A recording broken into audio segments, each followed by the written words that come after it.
just yesterday, this last episode, we were talking about how we think it's not good to find that like sexual dynamite, right? It's like a high that you shouldn't touch. She found it. It's with her dad's dick. It's another edition of KFC Radio on the Barstool Sports Network. Week 2 of the new old Barstool. I feel like we bit off more than we could chew. Gotta do radio every day. Dude. Now I gotta do podcasts and interviews and radio, and I'll tell you what.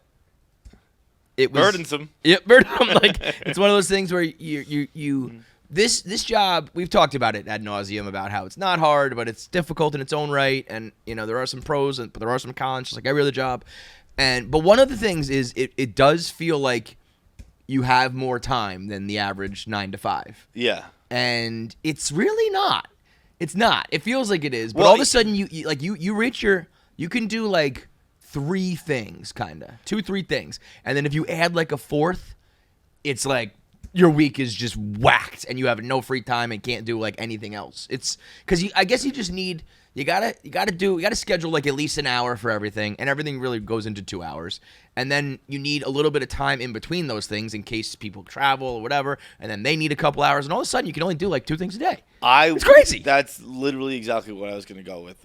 I'm just out of curiosity. What does a regular person in a regular job? Because this is always the main thing that I always said. It's pretty much only one thing that I could say is better on the other side in cube life, and it's that like you show up to work and you clock in for 8 hours at least to get your for your 40-hour work week, but you only have to do like an hour of real work, But what's like you just I don't dick around. I'm not doing I'm just genuine. You just curiosity. dick around, dude. But how many things does a regular person have on there? Like when they wake up and look at their calendar in the morning, which I do. I don't know if everyone does that, but I just see what I have to do that day. How many things are on remember that chick who went viral and she was like, here's my schedule, and it was like every little brick on her schedule was filled. Yes. But it was like 15-minute coffee break, like 15-minute like talk to my friends on the phone, 15-minute like get my nails done. And it was like these are things that would need to be more on your calendar. inducing for me. Totally. Like than just like not taking Oh man, a break. You should see in the parenting world, dude, people have calendars down to like let kids play outside for 10 minutes. Like shit that it's just like you don't need to write that down on a fucking calendar. I would bet. I mean, when my only experience, I had a very specific job. It was fucking taken. I have a very specific set of skills. So it's just like I have 15 to 20 portfolios that I would work on each month, and they would be kind of like staggered throughout the month. So you would, every day, every 2 to 3 days, you would have a new portfolio to work on, but you just kind of kept doing it over and over again. So it was Groundhog Day, but that was entry-level shit. I'd imagine once you get to be like a manager, you have like a meeting a day, 2 meetings a day, a conference call, and then you'd probably do some, computer work. But it's like a lot of that shit is if you just sit down and bang it out, the rest of the time you're like, it's either busy work or FaceTime or you're just like fucking read Barstool Sports and like dicking around and shit. But for this, it's like I'll start a week being like, oh, this is going to be great. Like, summer week, it's going to be easy. I know we got that, like, one interview, but I'll just do the podcast twice, and, we're good to go. And I'm like, oh, wait, fuck, we added that 3rd day. Okay, so we got to do a podcast 3 times. Oh, and then there was that other interview, and then, I did this GM thing, and then, I got to get this 1 Minute Man video done in this hour, this one free hour that I had. And all of a sudden, you're like, it's 6 o'clock. Fuck. and the difference being that, I said, like, you can't just, like, I mean, you can mail it in, but then your product sucks and everyone it's very hard to mail it in when like the whole world's gonna watch your mail in. You know what I mean? If we just sat here like this shit sucks, people would be like, these guys are losers. And that greatest motivator. Well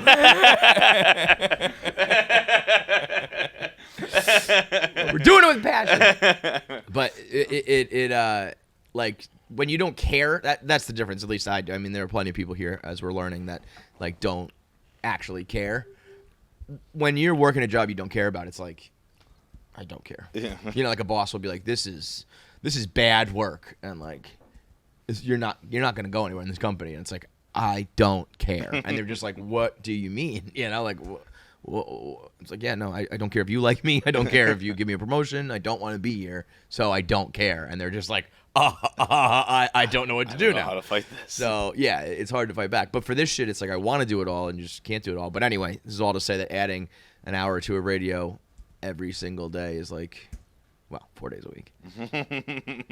might have been a little overzealous in like a week when the like we still have plenty to talk about with the new Barstool and all this shit. Once all that like settles down, it might be like, so this is just a daily podcast. I already did one of those. Okay, but we shall see.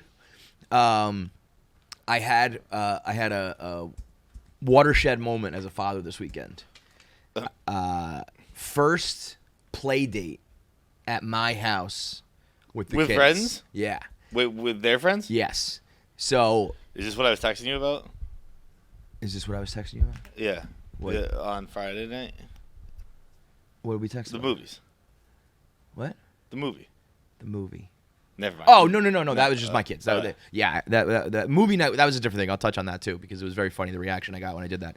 This was just a kid from my son's baseball team, and I'm like, the play date world is mom world. That's like a heavy mom thing. They plan. Yeah, all dads are perfect, so.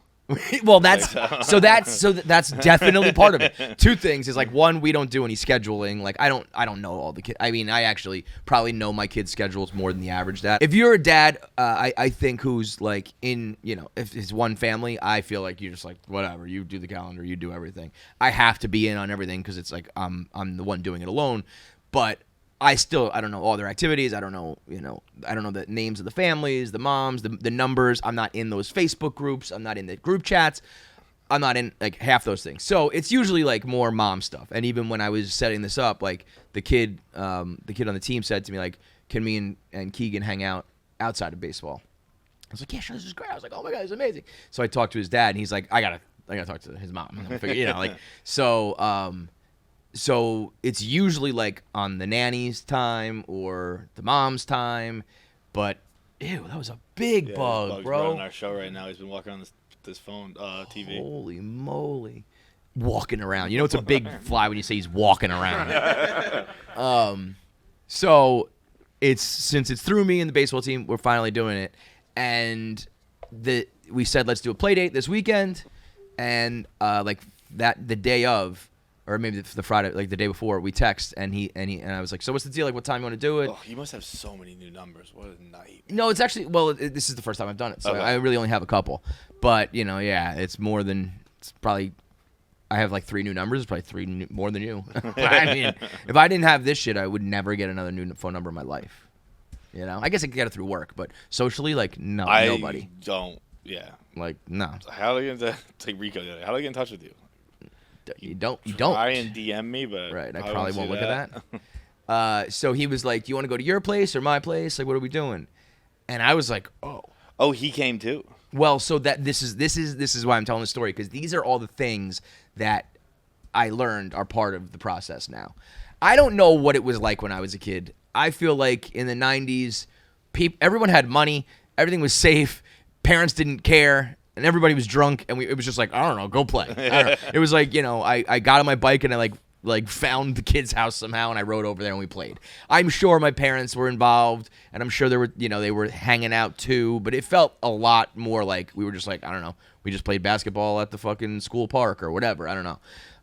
This felt like it's like truly scheduling this little event. And he was like, do you want to do your place or mine? And I was kind of like, oh. I didn't even think the single dad was like allowed to do that. I was like, you can. It's kind of crazy. I mean, I joke around a lot. That's like if you're a dad, if you're a single guy who's like coaching or teaching, that you're a pervert. It's silly, but it also kind of if you don't. The rule is if you don't have the kid. If you have a kid involved, yeah. I think like I help coach on the team. I don't teach, but like I've chaperoned on a field trip before, but my kid is there. Yeah. For the most part, though, I could see people looking at me being like, the Barstool Sports dude, like who's like the mom's not there. Like, I don't think so. See, I remember every single time I hung out with my friends with single dads, You guys just drank liquor and fucking smoked I'd cigs. come home, my parents would be like, "Don't say any of that ever again."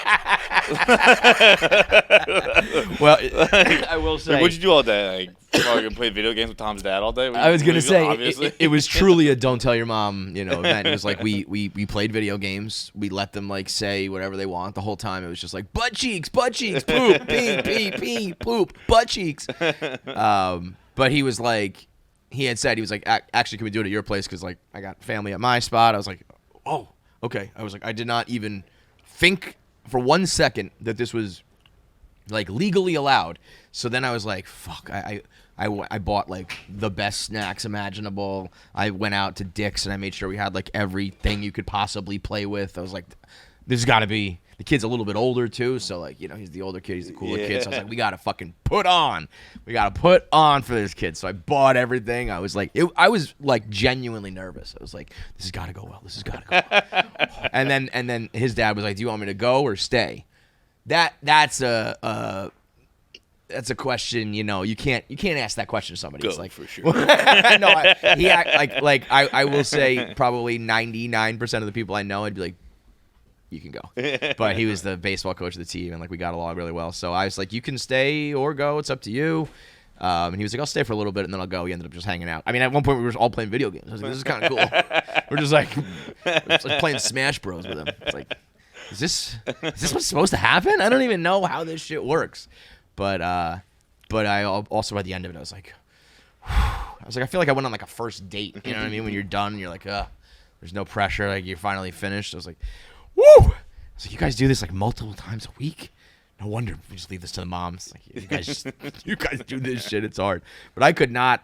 I did not think anybody would be like, yeah, you can go to his house, even like just because of reality, but also because of like Barstool reputation. If anybody knows that, it's definitely different. That we're like idiot frat boys and shit. Like so, I could see people being like, fuck, he's not allowed to hang out. So yeah, that was the play date with the other kid. The thing you're talking about was movie night with just my kids the following night. We did I did an outdoor projector screen, which people I posted it on Instagram and people were like, this is so great, man. Like, I'm so happy that like you finally made it and can do this. It's like $200 worth of equipment. Yeah. It's a $89 inflatable screen and like $100 projector that you can just plug your computer into and just project it onto the fucking screen. I was like, literally poor people can do this. Homeless people in New York have probably panhandled enough to have an outdoor movie theater at their house now. That would be sick. I mean, you'd probably... You want to be a homeless guy and make some money? Yeah, project... Show a movie. If I see I'll a stop. Split second of a movie, you got cash. For sure. Invest in your future. If I was walking by and a guy stopped me and was just like, hey, real quick, like, you want to hear like the funniest joke? And he just played like one clip from a stand-up that's really funny. Bam. Bro, there you go. There's some money. Speaking of that, I got sent a clip the other day. Said this reminds me of you. Oh, no. That is a dangerous game to play. Dude, and I watched it and I was like, I completely get what this guy's saying. Oh, no. Oh, boy. Wait. Yeah. Something you think we should know about you is what's something interesting about you? I'm not retarded, but I like rocks. I saw this. This is from Kill Tony. I like how they feel. Is that a rock? Yeah, I got a couple of them. I like this one. I got this outside. Dude. Have you always done that? Yeah. I just like the way they feel. They just make me go to sleep and shit. Bro, it is one of those things. Like, I can't quite. It's not like, John literally likes rocks, but it's like, yeah, but you do that. But like, if I had hella rock, I'm like, oh, how smooth this one is. Nice. I actually like a rougher rock personally. You like a rough rock? In that image in my head, I'm playing with a rougher rock. That's crazy. No, it's not.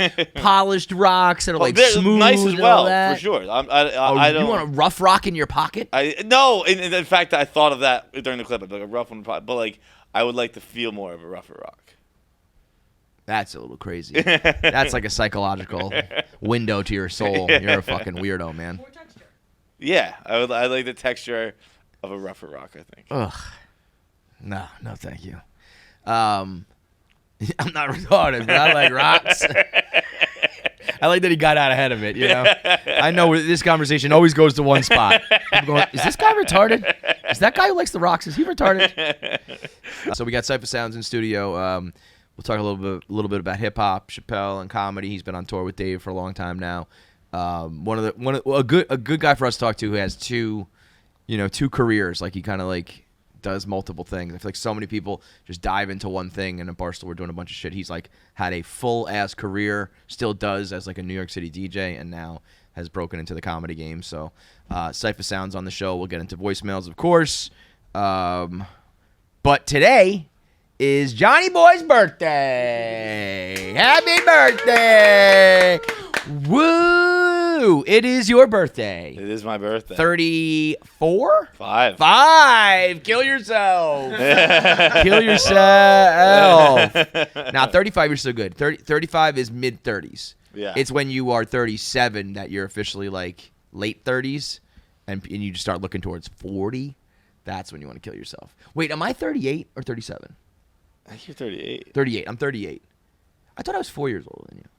Because I'm 3 years older than you. Yeah. Yeah, 38's like for sure kill yourself territory. Well, dude, I had 40. A lot of people have been dying young recently. I feel like I've just been seeing rappers who died young. Magoo died the other day. Timbaland and Magoo, you know him? Oh, yeah, he died at 50, and I just feel like I'm gonna die. Yeah.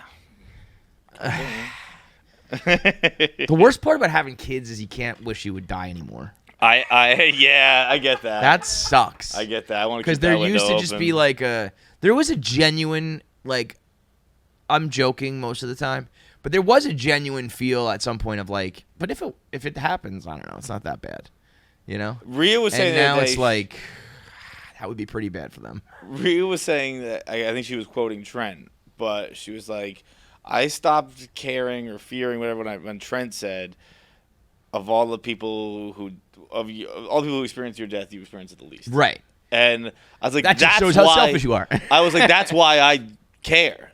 If I experienced it wholly, I'd be out. I wouldn't fucking be here at all. Oh yeah, like you would just take the burden. Yeah. I'd much prefer. The only reason you're alive is for your family. And I'd rather. I'm like if shit is hard, bro. That life shit is hard. I want to quit. That woman who came out and would, like, carried the cross for Jesus, I'd be like, get out of here, I got it. Literally, it's my cross to bear. I just want to deal with this alone. You can all get the fuck out of here. That will actually make me feel better. I will climb this hill by myself with this goddamn cross. By the way, speaking of the cross, you know what I learned recently? Speaking of the cross? Yeah. Capital C, the one? Yeah. Okay. You know St. Paul? Right, St. Peter. Yeah, he built the church. On the church on this rock. Do you know in the Vatican, the altar is literally on top of his grave? I think I did know that, yeah. But did you also know he's just a fisherman named Simon? He's not. Oh, like he chose his name's Peter? I think we just chose that. I think he's just a guy named Simon. No, well, that's like the Pope, right? Like when you become Pope, you change your name. But like I don't think he did that. I thought he was. I thought he was the first Pope. I thought that was the thing. He made the church, and so he was no, he wasn't the first Pope, but he did make the church. Yeah, I don't think popes existed. He was just killed. Yeah. He also was crucified to death, which I didn't know. And how did that happen? He was crucified upside down because he didn't deserve to die the way Jesus did. What did he do though? That's a pretty big fall from grace. I think he liked Jesus. I'm all discombobulated now. He made the Catholic Church, but got crucified for liking Jesus. I don't know if he made the Catholic Church. St. Peter made the church. I guess you're right. Yeah, you're upon this. Yeah, I don't know. I didn't pay. Hang on. I didn't History lessons with KFC Radio here. Why Simon. did wait? Is it Simon or Peter? Was his like government name? Like people called him Simon. The figure to the left of St. Peter, Emperor Nero, who blamed the city's Christians for the terrible fire that had ravaged Rome. Peter requested to be upside down. Yes. Yeah, that's gangster. Yeah, that's fucking That's gangster. what I said. He said he didn't deserve to die the way Jesus did. I thought they said, like, no, you don't deserve to die the same way Jesus did. He's gangster. So it is, listen, I don't know if Peter was a good guy or a bad guy. I would probably say he's a bad guy because everyone who's like hardcore religious is a bad guy. See, but I'll say this: we weren't weird about it, just so you know. Like, you guys, whoa! Imagine St. Peter came back and saw what happened. Like, yo, you guys let this spiral out of control. We were just some bros hanging. No, but that's the thing. I don't think they were. I think they were like, we are gonna they wrote take book, all their money and so. yeah. It was pretty big to them. But I will say this: anybody who's on the other side of Emperor Nero, he's the good guy in the situation. Nero is a pretty bad dude. Yeah, Nero. Like, I believe Nero that is, like, he blamed all the Christians because everyone knew it was his fault, and he knew they all hated Christians. So a tactic we still use to this day, I believe. We'll blame the people who are different. So he was upside down, but he was tied to it. Oh, you're getting out scot-free, really. That's like, you know. I feel like the nails are really the bad part of the crucifixion. I would agree that the bad part of the crucifixion is the being nailed to the wood, yeah. Yeah. I mean, there are other bad parts, but that would be my least favorite part. Well, I guess the thing is, you know, they say you actually die from asphyxiation. Yeah. So if you're tied up there, it might last longer. And you just like slowly, super, super slowly can't breathe. That definitely sucks. However, if it was nailing gigantic square metal crosses into my arms and feet, blunt ones, I will take the ropes for sure. Anyway, that's been, that's history with KFC Radio. Here's the picture I'm looking at, by the way. That's him getting flipped upside down. Nice. So Simon Peter. Wait, Peter and Simon, isn't that the Garfunkel brothers? Yeah. That's weird. Anyway. You're that guy who likes rocks. Yeah. I don't know how he got there. Dude, me and my buddy, like my best friend, have like not the same birthday, but they're days apart. And he was having a party this weekend. He's like, you got to come up for it. And I said, I can't make it. I'm going to Mississippi. I go fishing. It's like a work thing. And he's like, yo, work? And I was like, yeah, like the date was thrown out, and I felt pretty weird just being like, I'm 35. I can't work on my birthday. Yeah. And he goes, yeah, dude, I get that. I totally get that. 35 is like nothing. He's a year older than me. It's like 36 is a big one, though.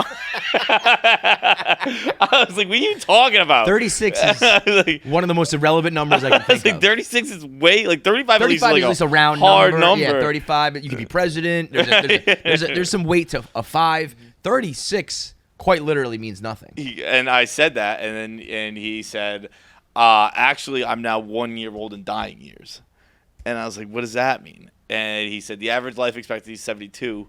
I'm now one in that second half. And I was like, dude, neither of us are the healthiest people, but 72 is a life expectancy for people who like grew up in a coal mine and ate McDonald's every day. Right. 72 is crazy young now. Well, it is. Yes, I agree. But like, if I cashed out in the 70s, I don't think that would be surprising. No. And when I start thinking about that, I'm 40, 4 out of 7. That means I am approaching my death. Yeah, like you're like 3 in dying years. Right, I for sure am midlife. You know what I mean? Yeah. Like when I used to joke around about like my midlife crisis, it was like I've really got like 3 more of these if you're going by like the expectancy of like 90. But like, and then like 10 more years goes by and it's like, so you're actually gonna die younger and now you're older. I'm probably beyond midlife. I don't care. Like Tommy kind of was like, you're 35, and that was like my first time ever with a number. I was like, yeah, I guess, but it doesn't really affect me that much. What does affect me is that I was in the shower the other day, and I had the revelation that my dad's birthday's in January, so it doesn't completely translate how I'm about to say this, but like I'm entering the year he was when I started high school. Holy shit. Imagine if you had a kid the whole time. Wait, no. I think he was 36 when I started high school. He had you when he was 18? No. But I started high school when I was 13. Yeah. Yeah. But still, so he had you like early 20s? Yeah.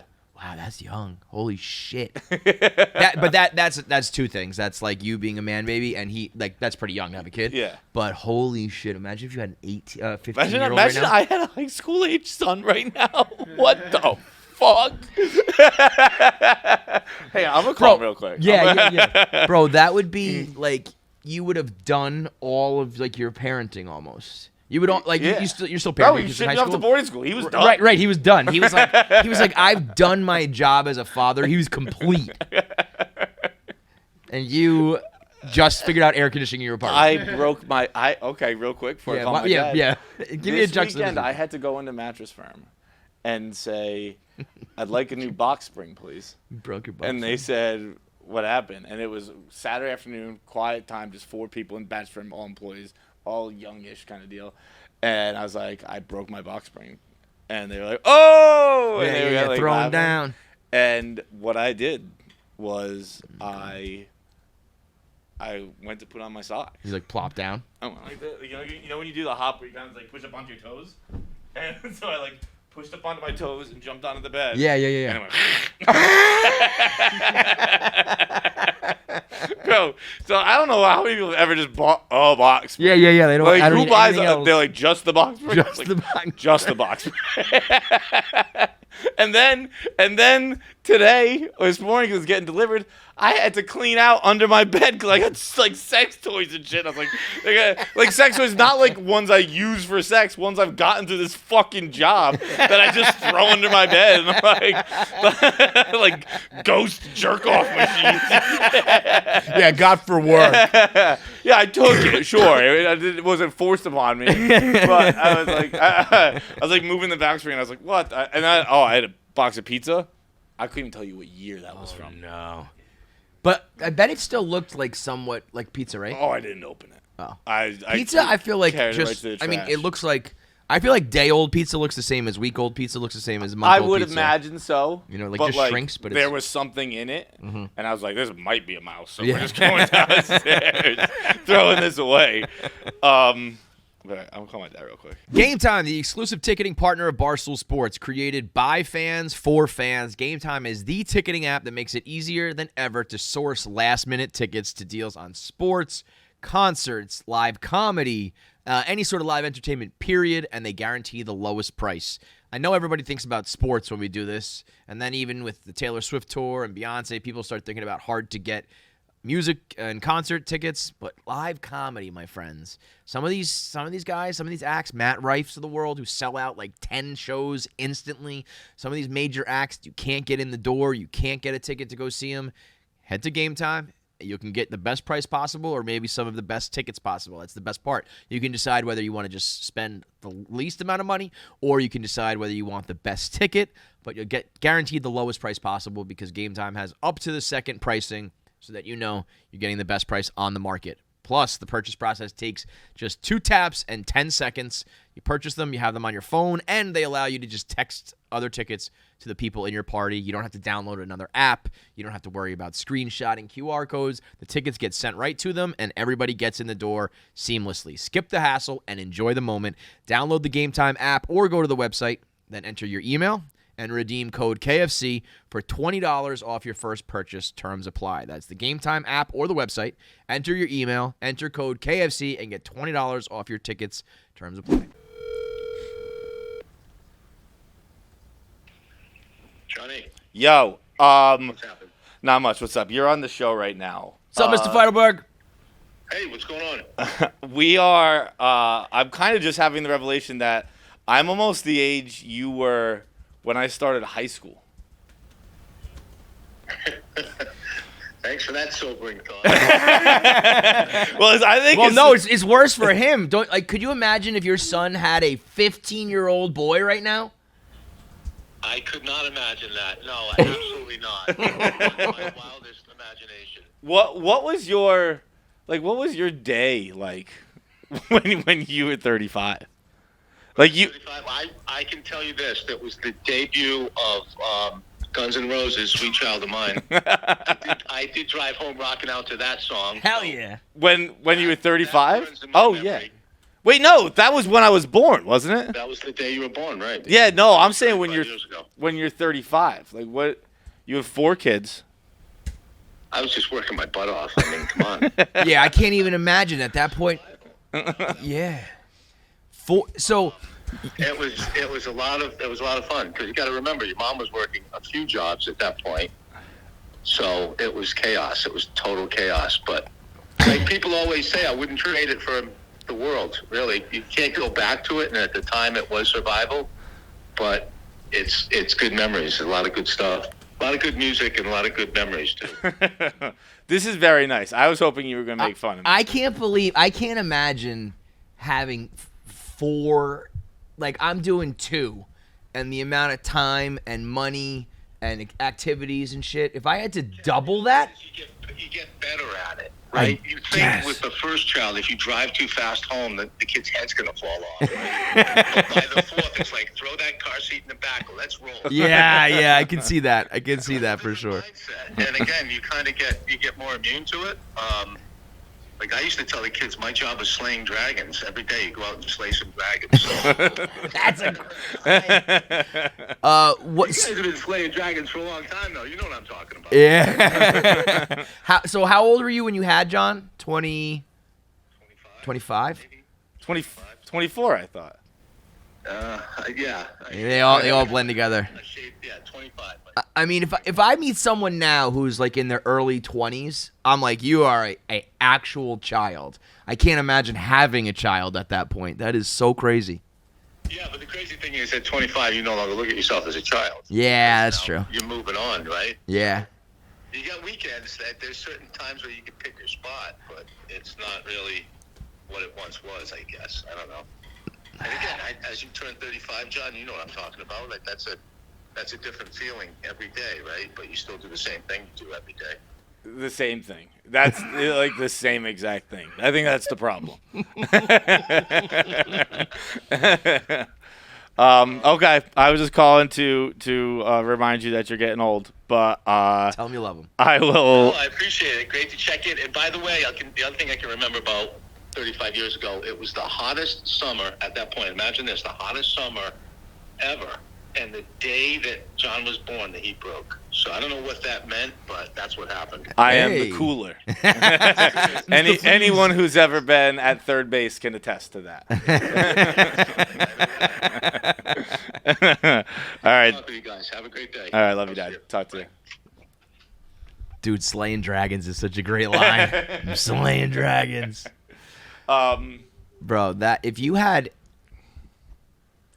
what would be funnier, you right now with a 15-year-old, as silly as that is, that makes a lot more sense, and I can envision that way more than I can envision you 7 years ago having like a 7-year-old. Yeah. Because like a 15-year-old, fuck, we have a 15-year-old working for us right now. It's not a joke. It's not a joke. That I guess that's out there enough. Did you see Dave posted a picture of him this weekend? No. Well, so Mike's horse won this weekend. Yes. So in the winner's circle, Harrison was there, and he was holding up a sign, and Dave tweeted it and said, "The kid holding the sign works for us." So yes, Mike Francesa's son Harrison has been interning for us all summer. Mike had reached out and said, my kid's looking for an internship, and I thought he was a senior in high school and like just turned 18, and usually we take college kids, but I was like, I don't know, can we bend the rules or do it off the books or whatever, for a kid who's like graduating, and then we found out that like I think he's like going into senior year, not coming out of senior year. And I think on top of that, he's maybe a little bit young for his age. So I don't know. So all of a sudden we had like 16-year-old working for us. And I remember when we started when the internship was starting, I wanted to be like, I don't want it to be like a thing. So like make him do real work. But then like towards the end of the summer, we'll like have him on, or, we'll talk about it. But then I was like, with the subject matter we talk about, I don't know if we can have a 16-year-old on the show. It might be a real problem. But hey, now that there's no pen, it doesn't matter. Whatever. But like a 15, 16-year-old, you can be like, he's still a kid, and you have to like father him for sure, of course. But you can be a little more like, want to watch the game, go out, you go on a date with a girl, like whatever. What I'm doing with my kids now, like 6 and 7, is still very much like goofy daddy, like silly kid. Let's do arts and crafts. Let's color. Let's, I got to put you to bed every night. I got to sing songs. Like all this like corny dad shit that you would, if you were 27, back when you were 27, you were like ripping, That shit is what would be the craziest. I fed a baby for my first time this weekend. What'd you give it? Candy. What? Candy. Sour ropes. No, it was weird. Yeah. Did you have any sort of feelings, or were you just like, this is weird? Not like no. I don't think that's a thing for guys. I don't think the mom of the baby's like 6 months old or something like that. It's just my friend's kid, and I've never even held like my nephew. Like, is it the first baby you ever held? I'm sure I've held it, but like. I feel I'm not like no, I don't want to hold a baby, but I also feel weird. It's like I'm taking your toy. I mean, yeah, you do what you want. If you want me to well, hold depending it, on the situation, sometimes it's like you can fucking take it, keep it for a few weeks. But like it was her birthday too. Me and my friends all have the same birthday, and so I went to brunch, and then they were like, yeah, hold the baby, and I was like, all right, sure, and I forget why I'm saying this. You were feeding the baby. It was weird. Yeah. When you were you yeah, it was clearly a monumental event in my life. I feel like that, like what your dad was just saying, like I remember like holding Shay for the first time, and you're like, I'm like worried about every little thing, and by like the time Keegan was getting out of being held, I was literally like, I would hold it like, one arm football, like hold his head, and I would just kind of, I think I was just like holding by his head. That's I remember what I was gonna say is the feeling thing, and all her friends were at brunch and stuff like that, and they were making fun of her because when she had the baby, they were like, "Do you love it?" And she goes, "I don't even know it yet." The mom said that? Yeah. See that? I love that's what I wanted to do with Podfathers all along, was like be honest about it, and I think that's a lot more for dads. I do think that a lot of women lie or embellish or say what they think they have to say. I do think there are women who have like this instant connection because they carry it and everything. But especially for a dad, and probably for some moms, in the beginning, you're like, I don't know, this kid might suck. Like, there's that viral tweet that like people get mad about deadbeat dads, but did anyone ever think the kid might just have bad vibes? Like, I said that. Bro, like, maybe. in the very beginning, it's just something that takes up. I hang out with you forever. Fuck this. In the very beginning, it's just something that takes up your time, takes up your money, gives you no sleep, and you're just running on like this thing is it's mine, and I made it, and I like had this responsibility and all that shit. But like again, as a dad, you don't like, as a woman, I think you're carrying something, and you physically are like getting more and more used to it, and bigger and more, everything is like growing and building towards the birth date, and then you have the baby, and as a dad you're just like, none of this is happening to me. I'm just here to like help and all that, and then it's like you're getting secondhand smoke from all of it. I'm dying of cancer. I'm not even having the fun. But even that, I do think something hormonally changes in women, and like you do, just everything goes right to your baby. And as a guy, it's like that doesn't happen. You're still doing work, you still have your life, you have to like change it all, but you don't have like the physiological change going on. So you're just like, I don't know, this is kind of crazy. Like everything I was doing totally changes. But then I think when they start to have like some personality and like give back a little bit is when it gets really cool. But in that very beginning, people are lying if they're telling you that it's just all magical and they love it. It's like there are the moments, and they smile and they laugh and blah blah blah, but then most of the time it's like, holy shit, this is so fucking hard. This is so fucking hard, and you want to do it again right now? What? We got another one? Fuck. That's why I cannot imagine 4. And you guys are also like a couple years apart. Like it's not like 252. 252 is like, So at one point they had 252 9. Everyone was under 9. Whatever, right? Like when you were, I would get I think I'm 8 years older than my youngest sister. 8 years. So like, who it's also you have an 8. That's so weird. You guys are all fucking. So it's 8, 6, 1, 0, whatever it is. It's like that's a zoo of children. You come home to a zoo of animals. It's fucking nuts. But Dude, if you had a kid in high school, that'd be crazy. You'd be worried about college and shit right now. Oh, God. I'm too busy doing other things. I had a very important realization this weekend. Oh, boy. I think people are saying the N-word a lot less. I heard a guy say the N-word on the street. Black guy. He's allowed to say it. And my head snapped. I was like, dude, you can't say that. I think it's because I was thinking about it afterwards. Because I was walking home from the movies. Nate and I went to see it. I actually kind of get some Barbie stuff now. Because Nate and I went to see Teenage Mutant Ninja Turtles. And I went into it thinking, this is going to be a Teenage Mutant Ninja Turtles movie. Mm-hmm. Nate went into it thinking not that. He couldn't sit there for 10 minutes. We left 10 minutes into the movie. You left? He was scoffing. He's throwing his hands up. He's like, this joke's like for kids. I was like, what the fuck did you think we were going to see? Well, that's crazy, though, because... But Barbie was hyped up like that. I did not hear anyone tell me that Teenage Mutant Ninja Turtles was going to change the industry. So I wouldn't expect Michelangelo, Donatello, Raphael, and fucking Leonardo to change the world. He was like, do you want to leave? And I was like, I don't care. And then he did another scoff, and I was like, well, I'm not going to enjoy this now. I was I'm not going to sit around. Let's get the fuck out of here. You two, I swear to God, we need cameras on those two. Like we are like the odd couple, the old couple, whatever they're called. Yeah. You're like grumpy old men. Yes, that's what it is. Yeah. And I could just see like you walk in the streets. Nate's like, wow, it was a movie for kids. And you're just like, I don't fucking care. You're eating a banana, ripping a cig. He's complaining, wearing his Airwalks. And it's just like, what is this two? I'm sure people look at you guys like, what's going on here? Are those two dating? They fight like they're dating. He would be the top. He's got to be the bottom. What's going on here? Oh, by the way, speaking of gay shit, we'll get back to you real quick. I think I texted you this. I went full KFC Radio outside of KFC Radio. Didn't go well. What? Like there are just certain. You did text me, but I intentionally didn't ask. So I, for the most part, I get in front of the mic and I just like talk about what I talk about. But when I'm on KFC Radio, I'm a little more aware of like things that we say and do. Actually, it's more when I'm not on KFC Radio, I'm more aware.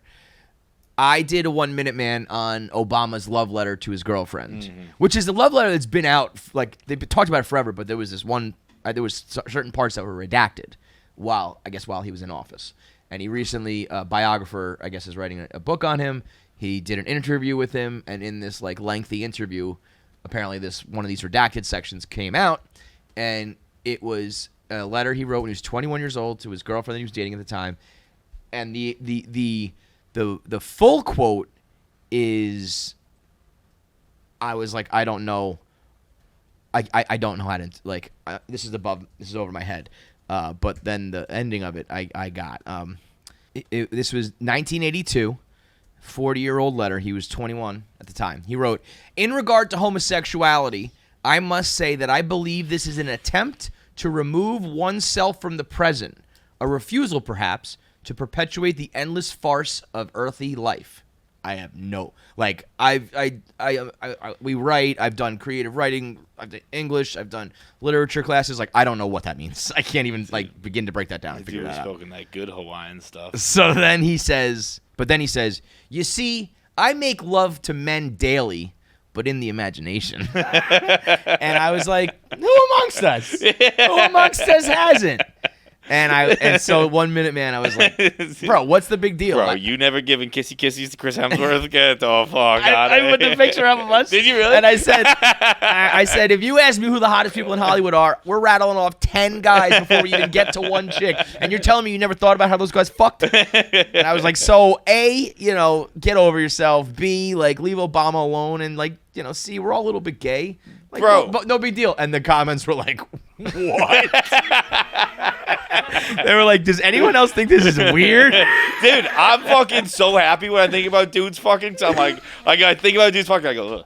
And I'm like, yes. Bro,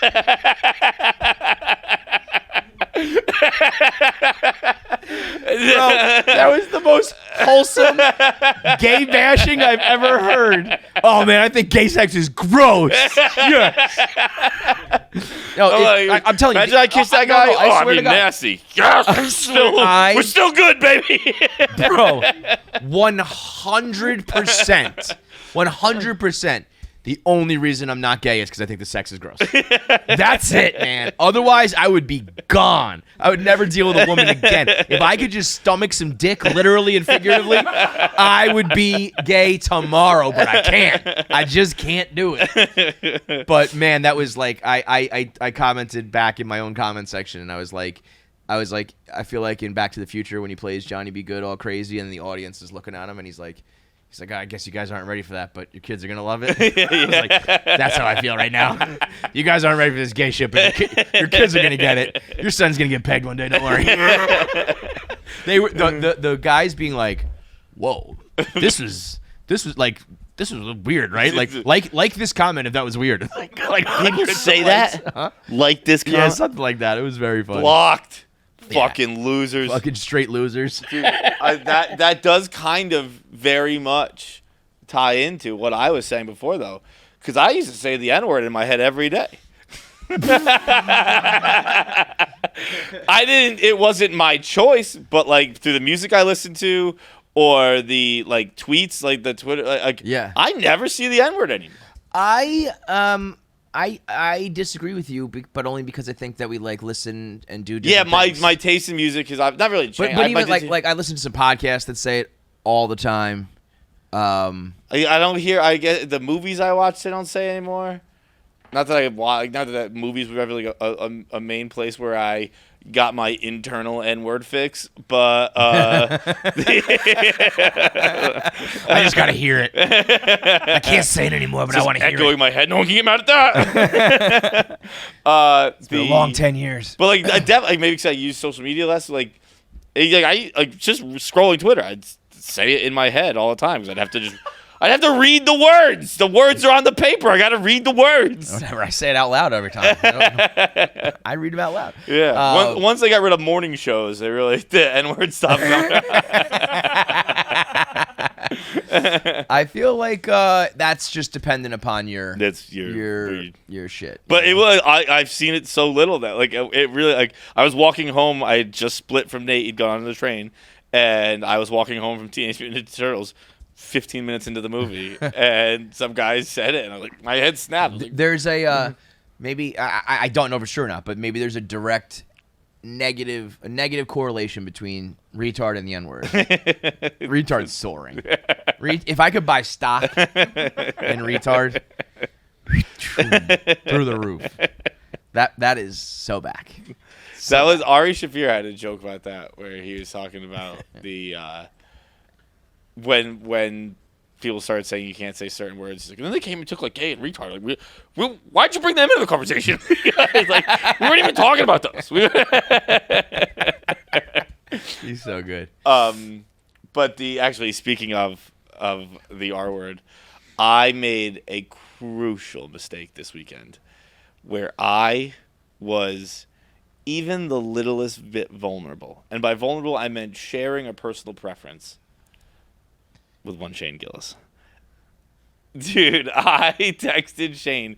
I was just scrolling Instagram. First of all, by the way, I watched Tires, which I had never seen. Yeah, so funny. Goddamn fucking funny. It's on YouTube. Go watch it. Just goes to show how I know how I was so late, but like so stupid. Like it just. I think we've like moved on from it, hopefully, but like the entertainment industry in Hollywood, like so fucking dumb that show was available. And Shane just wasn't famous, so nobody bought it. Nobody aired it. It's only 2 years old, maybe it's 4. I forget. But it's just like it's on YouTube. It's just a pilot episode. Yeah. I can't wait to go watch it again. But so I'm just scrolling Instagram, and I see this artist who I'm not like a huge diehard fan like that. I don't even follow him. It was just a suggested post. It's Ryan Oakes. He's it's kind of like pop punk rap kind of deal. And I don't think I even have any of his songs but there's a lot of times I'll be listening to a emo punk or pop punk playlist, and I'll go, this is pretty good. What is this? I take out my phone and it's pretty often. It's been Ryan Oakes multiple times. Got it. So I'm scrolling Instagram and I see, again, I don't even follow him. It's just a suggested post, a Ryan Oakes post, and it says liked by Shane Gillis. So I screenshot it. And I text Shane, I'm almost nervous to text you this because I feel like you like Ryan Oakes as a bit, but fuck yeah. He replied, That was an accident. I've never seen that in my life. And I was like, I fucking knew it. I take it back. This dude stinks. He goes, no, this shit sucks. I was like, I cannot believe I said that to you. I knew it was a trap. He goes, this shit is for fucking retards, man. I was like, I knew it. I fucking knew that he wouldn't like this music. Totally. Why would I tell him that I like this music? But also, in what world does Shane Gillis go around liking Shane likes of his artists? Shane likes he's everything. a liker? Oh, okay. Shane likes everything. Okay, I would not have thought that. That's so funny. That was an accident. This guy sucks. I mean, what did you have to gain from that? It was, dude. He's like, he's not a massive artist, so it's kind of like, I think he has like 30,000 followers. So it's like, oh, dude, you fucking Ryan Oaks. This shit fucking. So I was like, no, I knew it. Why did I say that? Poor Ryan Oaks catching strays on dude, the show. I fuck with Ryan Oaks. I like Ryan Oaks. I just told my bully friend that I like that. I was gonna say, bro, I giving Shane Gillis any ammo of any sort. I don't want to tell him anything about anything. I want to know nothing about me. I was fucking dying. One thing before we get to voicemails, Crazy Plane Lady has finally spoken out. It was like a month ago that she was on the plane. She was the chick who said, that man is not a real person. And then she went viral because everybody thought she was hot. And then she turned into this like conspiracy theory fodder where people, I think on the right, said that she was cloned. Or people on the left said that the people on the right kidnapped her. She's a psyop. All this weird shit. She finally has come out. And her name's Tiffany Gomas. She has a website, tiffanygomas.com. She says more to come. And she did this like... How'd she spell come? She did this 2-minute apology video where she apologized for her meltdown on the plane, but gave no insight into why she had it. And then the very end of the video is just text, and it says, like, go to tiffanygomas.com, more to come, let's put an end to bullying. So I think she's going to do something with that, like maybe speaking engagements or something. She is so hot. She is very attractive. So hot. And it's not just like, oh, wow. Like first of all, I would say the main takeaway on the internet is I think a lot of men are discovering makeup for the first time. Nobody can understand the concept that she looks different when she was done up on camera to present herself to the world for the first time versus when she was like high on an airplane. They're like, that's not the same girl. It doesn't look the same. I saw that. Was that you, us bud. who started that? I saw that, like, the Barstool tweet. Like, is this the same person? I was like, yeah. Well, a lot of people are saying it's not her because of everything I mentioned with the conspiracy theory behind it. I have no idea. I mean, I can't guarantee. Like, but when I saw that video, I was like, this isn't the same person. I mean, it does look different, but it's just like I've seen you. Have you never seen girls? There's that girl on TikTok who has no teeth, who all of a sudden looks fucking hot by the time she's done with her makeup. She's like, you can do it's insane. You can do amazing things with makeup. But anyway, but forget about even like her video, like her regular Instagram. I'm like, this chick is sexy. you better watch it, Crazy Plane Lady. We'll be crazy on a plane together real quick. I guess I can't knock the hustle. Like, make a buck off it. Everyone had their fun with you. Like you should benefit from it too. But what are you gonna do? And why are you? What are you apologizing for? There's nothing. I would have just been like, I had a bad day. I don't know. I took an edible. I was a little bit like anxious. I had a panic attack. I don't know. I hallucinated. Like, my bad. That video I never really understood it because, like, yeah, it's out of the ordinary, but like, it's not like, what the fuck, like. I think it went viral because it's funny. Like it's memeable. That motherfucker's not real. Yeah. But like, as far as plane interactions go, I think Jack Donaghy said only poor people fly sober. Yeah. And like, it's like she you're took getting some people who are pills high, drunk, scared, anxious, on drugs, medicated, 30,000 feet in the air, pressurized cabin. Like, of course it's gonna go fucking crazy. She was apologizing for her language. She was like, she started to cry. She was like, I just want my friends and family. I'm so happy my friends and family were here for me on this one. She also was like, it was very invasive. I was like, nobody knew who you were. Well, I said on the rundown when like I think the video came out this weekend, but like she was revealed last week, and she had some comment that I forget what it was, but it was something like, I didn't know some of these could happen. And she's a marketing executive, and I was like, well, now she should be fired. Well, no, if that's why. If you're like surprised by what the internet can do, then come on, maybe you're not in the right line of work. I think that, I don't know. Like I said, she's gonna do like speeches or something where it's like, I was bullied, I guess. I know that game. But like, can't knock the hustle, man. Like, go do your thing, whatever. Like, good for you. How amazing would it be? It says Tiffany. You go to TiffanyGomez.com. It's just the video that she put up on social media, and it says like more to come soon. If that chick drops an OnlyFans, well, that's why I asked how she spelled "come." Yeah, I mean, if that girl goes down that road, she'll make $1 million in a day. Like the amount of people. I would almost do that. Even people who aren't typically horny online. All of us would buy. Like regular people would buy it. But I mean, like we're like quote tweeting that and just being like I think even like Dan was like, let's hear her out. yeah. Like we're horny. Even PFT, regular people. PFT has a little bit of a horny streak in him. Yeah. Dan's usually not like. Let's see what she has to say. Yeah, let her speak. There were a lot of people who were like, yo, yeah, it's a hot person. She would break Bad Babies. I think that woman could make like $100 million. I'm not even joking. Like that many. Maybe she does know her marketing and she just built it to a fever pitch. If she dropped a link right now, she wouldn't even have to do anything like degrading. It would just be for the curiosity. She could just be like in bikinis right now. Motherfuckers would be buying that for $42.49, whatever the fucking Plan B cost is a month. No problems. $52.49, no problems. That chick has a opportunity to make generational wealth. She's gonna blow it. She's not gonna do it, but she should. All right, we'll do voicemails in 1 second, but first, I sent this to the group. I don't know if anybody watched it. So these two guys. Have you seen these British guys? They're like a British version of us. I think they're like a British and maybe gay version of us. They do a lot of Am I the Assholes, and they do a lot of like the topics we talk about, but they do it in an accent, and they're like, he's like all put together and proper, and like wears like a suit and shit. These two guys. I saw you send this to the group, but no, yeah, I feel bad because I never. Okay, Jordan North and William Hansen. So William Hansen. Bill Hansen doing a podcast? William Hansen Etiquette is Sexted My Boss is the show. That's what it's called. Sexted My Boss. And I think it's like Am I the Asshole type scenarios. Help, I just sexted my boss by accident. What do I do? That sort of stuff. The podcast that helps you navigate the daily struggles of modern life. It's basically our show. Maybe if we just packaged it like this, our sales team could sell us. Who knows? Maybe if we just changed the name to something like this.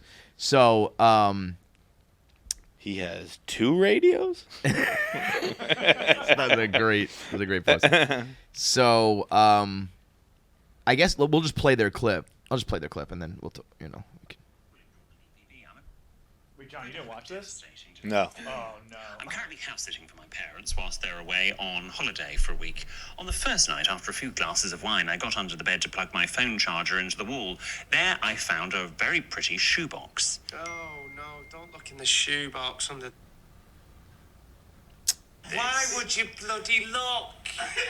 Why? Imagine my shock as I opened it to find my mother's very large and realistic battery-powered boyfriend. Hindsight is great, and I know now that I should have left it there, but my curiosity would unfortunately get the better of me. Being alone and horny, and also quite impressed by the XL veiny monster I had in my hands. No. Oh, no! No. She did not use a mum's dildo. I Tell know. me. yeah. Tell me. Well, please. People are disgusting. She did not. I gave it a wash, turned it on, and slipped it in. William Jordan, EPB. I'm afraid I have a devastating... Not to go into too much detail, all I'll say is the beast was amazing. It hit all the right spots. Upon closer in... Oh, no!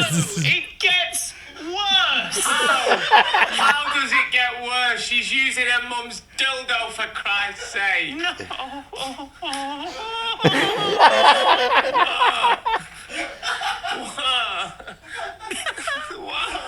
The only markings were a faint name on the base embossed in the plastic. It read, "Clone a Willy."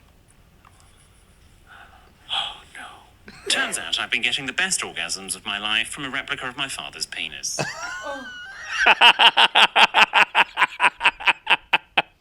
I'm not kidding. I'm not kidding. I'm not kidding. That girl has to kill herself. just yesterday, this last episode, we were talking about how we think it's not good to find that like sexual dynamite, right? It's like a high that you shouldn't touch. She found it. It's with her dad's dick.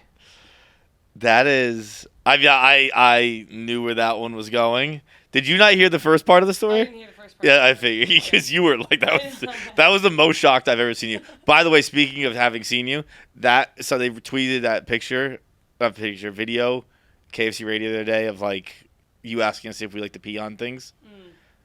Do you guys have any instinct to like pee on a fire hydrant at all? Yeah, I guess because the change was so gradual, I never noticed. You look so different. Yeah, your nose is great. Really? Yeah, Oh, yeah. like crazy different. It really is true what they say that it takes like months and months and months to like finally go down because you think like, all right, it's been like 2 months. It's got to be like what it is now. It's like, nope, it kept on changing. I actually was literally thinking the other day, I was like, I feel like I look different, but nobody's told me that I look different. No, you Oh, look. people tell me all the time. Shut up. You No, can't. nobody Also, does. like it's weird to just be like, "Hey, Jack, looking really different." Hey, your face is better. Yeah, it was like the old studio. It was like I was like, "Is that Jack?" Oh, it's right, nose job. They try and be like nice, so then they'll be like, you never needed. You never a nose needed it, job." but it was And then I'm totally like, well, do you hate the nose? Yeah, So yeah. I needed that. Thank you. But I mean, yeah, when these guys are dead on. You find a shoebox under your mom's bed, you don't open it. You find a sex toy that you know belongs to your mom, you don't use it. Not because you think it's going to be a clone of your dad's dick, because it's something that's been in your mom's pussy and or other holes. Only I've been in my. I've had my whole head in my mom's pussy, okay?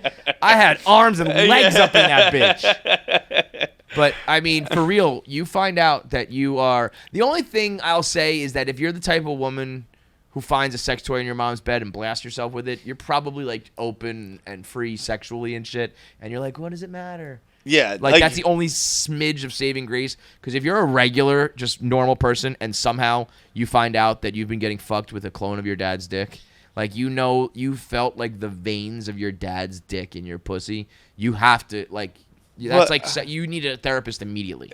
Immediately. I don't understand the, like, I guess I've never used a dildo, so I can't really speak to how different it is. But, like, I mean, it can't really be that different.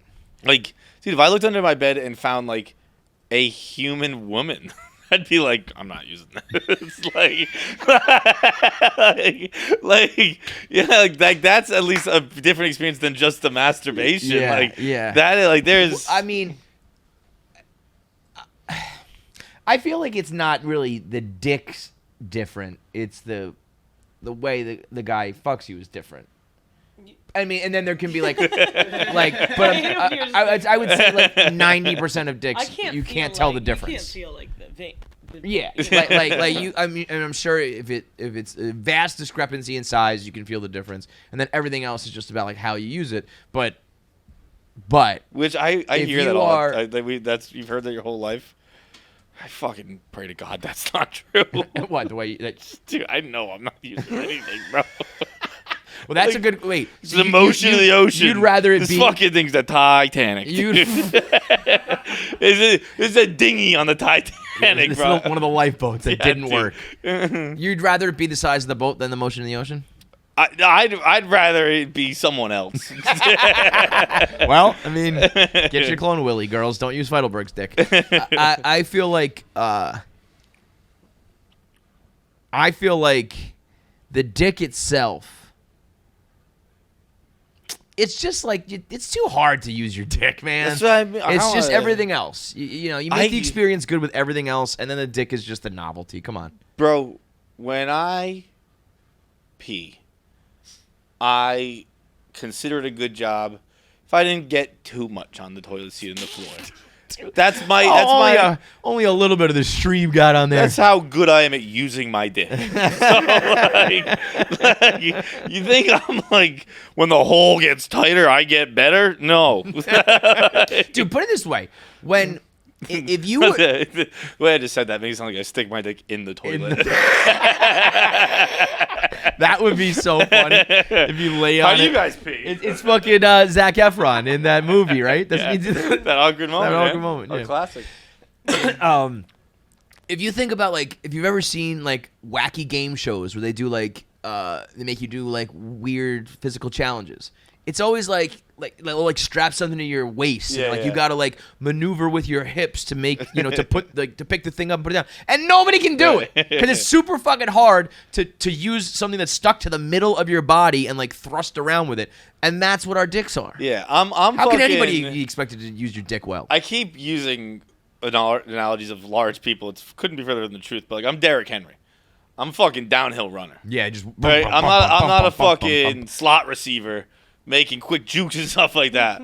I got one fucking motion. That's it. One speed, one motion. I run one route. Yeah. I'm Randy Moss in like '98. And boom, I just run straight. I just go straight to the end zone. North south. I throw my hand up and I run to the end zone, and that's it. I am not running any hot routes. But that there has to be some level of like when you really enjoy. Although, it. have you ever accidentally done something like a hip roll and go, "Whoa, what was that?" Well, the only thing, if I had that in my bag, I could see how that would be pleasurable. What do you mean an accidental? Like, I don't know, you kind of just like your knee slips or your roll. Like, whoa. All right. The only thing, if you've ever gone in like a circular motion, done that for like 2 rounds, and I'm like, I can't. It's exhausting. No, it's ridiculous. What am I dancing right now? It's ridiculous. Can't go in a circle. It's like anything. I can't put in effort because then if it doesn't work, I look like a loser. That is so it. I'm just That's gonna it. do this. If you try hard at something and fail, you're a loser. Multiply it by 1,000 with sex. If I try, if a girl's like, "What was that?" Yeah, looking up at you like, "What did you just do that for?" I'm trying something new tonight. Just so you Yeah. know. That's why in Seinfeld, it's like the pinch and the thumb and the swirl. It's nothing to do with your dick because you can't. Your dick can't swirl. Your dick can't pinch. Your dick can't thumb. It's just a fucking. Maybe her dad's can. Well, that's what I mean though. Is that eventually, on some level, you might be like, "Oh, this one." One thing I think does matter is the curve. Curved dicks, I think, can matter. You know those guys who have the. That's. I've seen them in action. They fucking. Those have got to hit Me the right and spot, Obama. bro.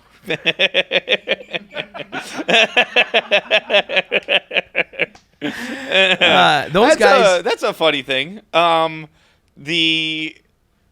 It's always my dick. I guess that makes sense in my head. I've never like pictured like a different dick. It's just my dick. When you're just like fantasizing about a girl getting fucked? Yeah. I guess that makes sense. Yeah, I think that's pretty standard. Good. That'd be pretty weird if it wasn't. I think if you're fantasizing about other people fucking, You guys are like, that's pretty low you self-esteem. use your own penis? Fucking weirdo. I mean, I guess I've thought about a girl being fucked by a different person, but not like a specific person. It's just like an amorphous thing, It's just like it's like that porn where the guys with the black scuba suits and it's just like a floating dick. I think that was so funny. What a weird experiment The that best. was. What if the man wasn't in the porn and the dick walked on itself? I was like, yeah, run that. The thought of like it was a bunch of like male producers and executives being like, yes, this is it. And there was probably like the girl in the scene was probably like, this is so bad. No one's gonna like this. You know how whatever, hard it bitch, is just open your legs. to ride Under Armour shorts, pants, and the best, it was just like it was just a scissor. It wasn't like special pants. No, it was like a. like I'm watching the pants rip. Like, the seam is continuing to tear. This hasn't been professionally done. You need a hemstress in here.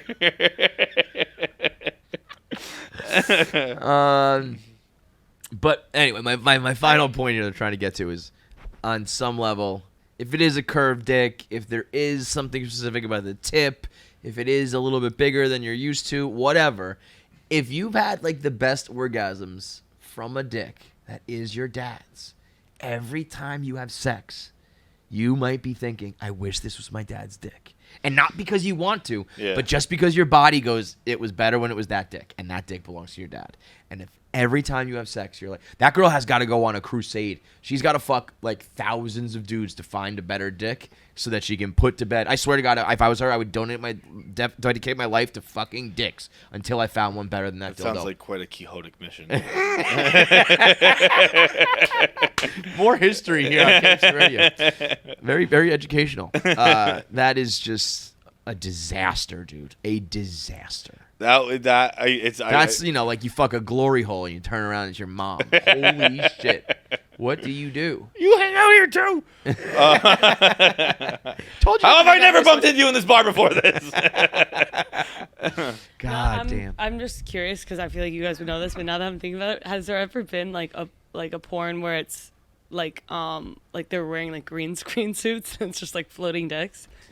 Well, that's what this It's basically was. tried to do that. But did they? It was did they a really yeah. go through the whole green by the way, screen effects? what does that mean? Like we're the Nah, don't get me wrong. You've come to the right person. yeah. But we don't need to celebrate. That's you know what? I bet you somebody afterwards when they saw the ripped scuba suits was like, we can do green screen, guys. Come on. Not that I've seen. That maybe that's the next level. Is you can like green screen a guy who's better looking. Make a sex tape with your girl. I feel like that's not my type of guy. You wear the green, yeah. You wear the green man costume. Slim him down a little bit if we could. Wouldn't that be so funny? You fuck a guy in a green man suit, and you're like, "This is so awkward," but trust me, the edit's gonna be awesome.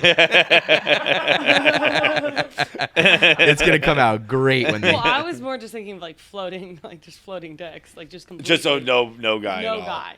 Just a dick. I don't know. That would be something. Well, that's just like those sex machines. Yeah. Build it like a fucking locomotive. Yeah, man. I don't know. That is I had a weird phase of those. Yeah, those were like well, when I was young. Like that was like it was like totally. when it was almost like porn, lesbian porn, machine sex machines. porn. Then it's like, all right, it's not gay to watch guys have sex. Right, but yeah, there's definitely something about like this woman has a whole. Also, I feel like those became like you can like buy those now. Yeah. Like in the beginning, it was like some industrial strength dude made it in a garage, and you like fucked in your basement. Speaking of that, did you see that? Speaking of industrial strength fucking garages, kind of, yeah. That fucking guy. Dude, this is like my favorite guy of all time. I tweeted it last night with just like a bunch of guitar emojis. I didn't Bro, see it. this is like I was watching this like yes. I just love doing extremely elaborate things for no fucking reason.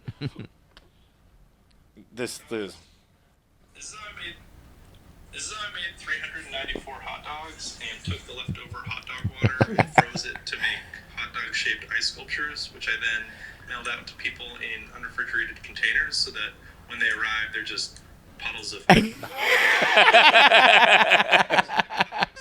What does this guy do for a living? Nothing? It's like this stuff, obviously, but like you know what? John, to bring it all back, when you ask him, what do you do at work? Like this shit. Yeah. This guy's supposed to be making like fucking car bumpers, and instead he's like, let me make hot dog ice molds. Dude, doing the best. How about that's like the most dude stuff. How about the DoorDash guy? The guy who spent $3,000 in Chili's. Oh yeah. This guy printed out. I tried to do it, by the way. I couldn't find. He said if you go to settings, you can click report archive report because I wanted to see mine. It said he spent $25,000. $2,500, I think. No, because it was $3,000 at Chili's. Yeah. He spent $25,000 period. Yes, on DoorDash in 1 year. Yeah. And he's like, so his point was like, how do people live on $40,000? I was like, I don't know, man. We don't order $3,000 worth of Chili's. It's the drill tweet of. Here am I, like someone who's good at finance. Yeah. I'm spending $3,000 a month on candles. Like, dude, that is so true. I mean, but like 25. I mean, I'm sure it's a lot. But if you add up my Uber, not anymore, but like there was a time Uber and food delivery cut back drastically on both those. Like living in the burbs, but like, I mean, it was probably alcohol. Uber food was like 90% of my I was gonna say, money. You add in rent, yes, that was just all that's of it. my money. Yeah, then there's like a little bit for like clothes, and that's it. Seriously. The one everyone kind of has their favorite thing on that list. Yeah. One that I don't think is getting the shine it deserves, Dollar General. $85 at Dollar General. He DoorDashed the dollar store. That's crazy. That's like, yeah, can you just deliver me a bunch of junk? Yeah. I'm gonna pay for some garbage. Can you send that to my house, please? Not only do I not know how you spend $85 at Dollar General, but like just go to Dollar General. Well, it's not about it's just about the going, dude. I don't want to go. I'm gonna cause I replied to you, so I think I can find it. That is the curious one though. I mean, what do you think is the weirdest place you've had? What's the weirdest thing you've had delivered? Have you ever had Plan B delivered? Yeah. I hope the camera caught that. He just looked up and raised an eyebrow. Yeah. Went right back. That was maybe the funniest thing you've ever done. You were looking, you just went, yeah. Because I've seen that shit. It's like $89.99 on DoorDash. That's cheaper now. I can tell you the price this weekend. Nah, they. I think their fucking patent went public. So, capitalism, baby. I think we're down in the 50s now, dude. Yo, that's a product you could charge $500. I'm gonna check. I'm pretty sure I bought it recently for like 58. I was gonna say 49 to be totally honest. If you really need it, and you're not just doing it on some silly shit, I'd pay $5,000. I'd pay $10,000. Yeah. I'd pay anything that's less than the lifetime of a kid. Right. I'll pay $1,295,000, whatever, $1 less than a child's fucking life. Let me tell you, it's fucking expensive. So yeah, but that guy, the DoorDash guy, and the hot dog ice guy, dudes rock.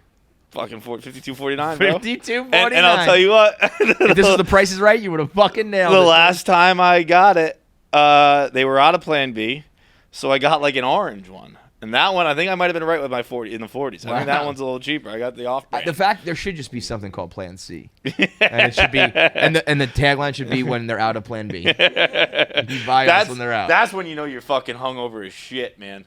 When you're like, I'm too tired to take care of the rest of my life. Right. Like this is something that could drastically ruin everything. Let's get. I'll deal with that when it happens. Now I got a headache.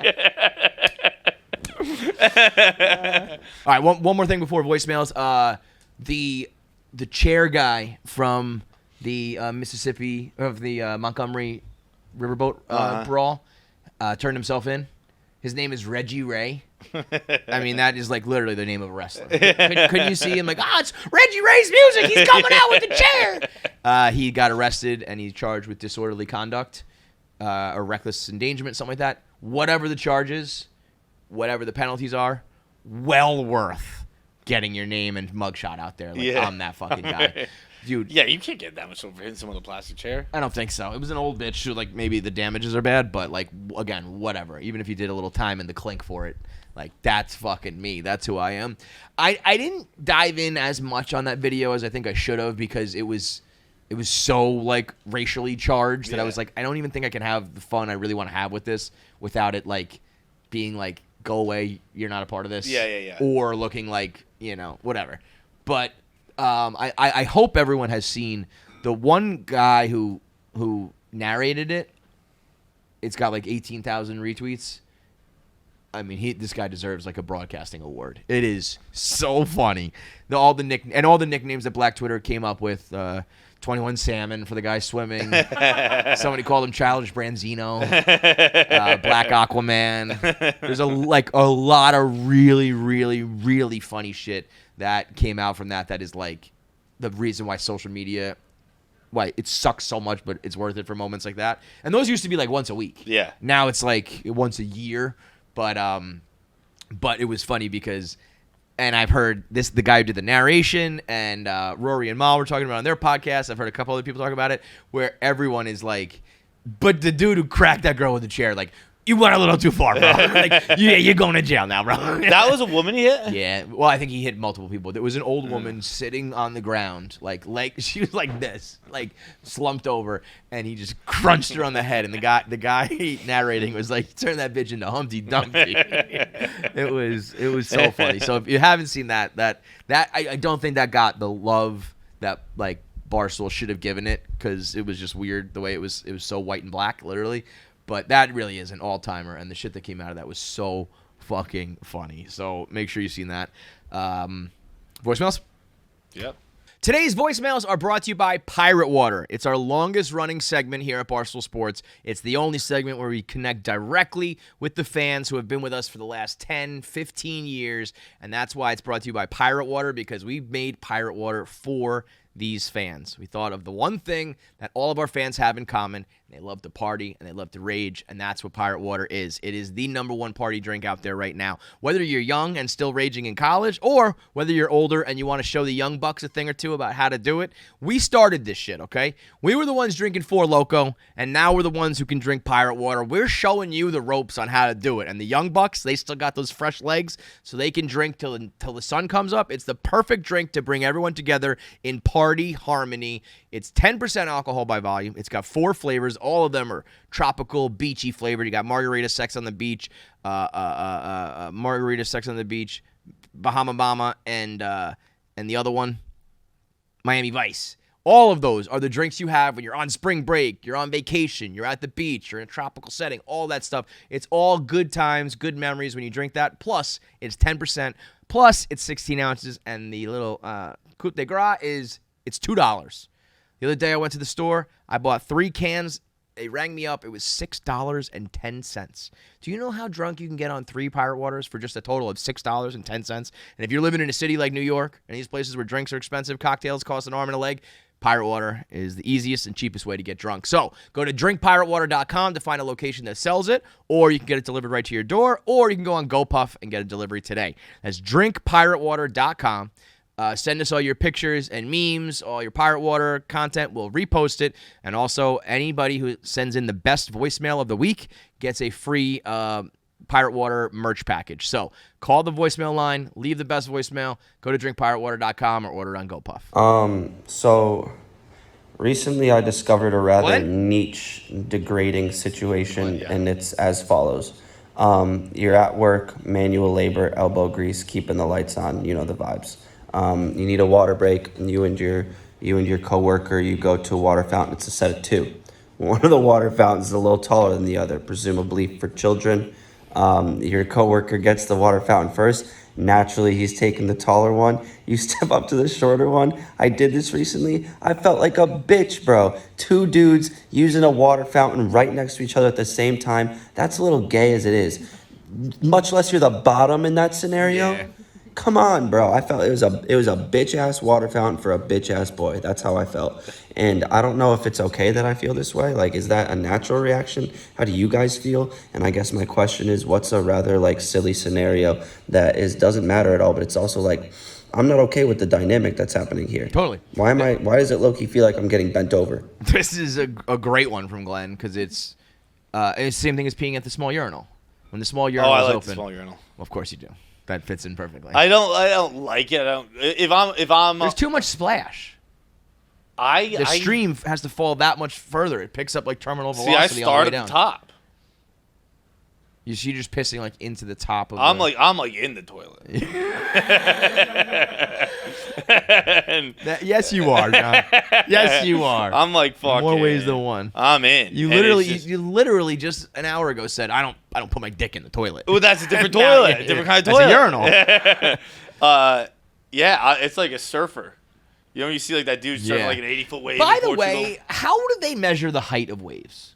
How can they be like, this one was 95 feet and this one was 101? How can you tell the difference? Like, how do they fucking do that? Dude, I don't know. That's the most made up shit ever. When I see those waves in Portugal, it's always off the coast of Portugal where that one giant fucking rock makes all those waves. They just say that was the biggest one ever at 101 feet. You can't fucking measure that. Yo, I've seen guys on social media and dating apps get exposed by women using their iPhone and mirror pictures to measure their height. I think they figured out the wave. I bet they got a system to figure out how big waves are. But yeah, that's how I pee. I'm like the guy going down. It just starts at the top of the urinal and goes right down. But I don't actually care. Like I will, but there is just a little feeling that goes off inside of you, like while Well, I look foolish. Yeah, if I'm don't get me the wrong, silly one here. If I'm the only person in the bathroom, I'm not going to the small one. Yeah. But if that's what's That would be open, crazy. I'm like, all right, why not? Fuck it. How about just using a water fountain in general, like in 2023? Yeah. Water fountains are. I'll tell you this much: I enjoy a good water fountain. That I still have that kid in me. When you have when it's a modern one, I guess they're all modern now. But back in the day, it used to be like. This is like porcelain and silver, and you're like, this shit is from like it's fucking segregation. Like only certain people were allowed to use this back in the day. And then there was the like electronic ones, or not electronic, but you know what I mean. Like it was like, oh, that's a new one. When you found a new one that had a powerful stream and was cold, it was like a gold mine. So I still have a little bit of that. The one at the Fall River Ice Rink. I forget what that rink's called now. Good or bad?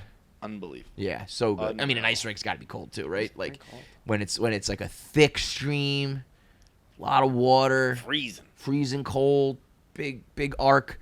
Other than the other ones that just.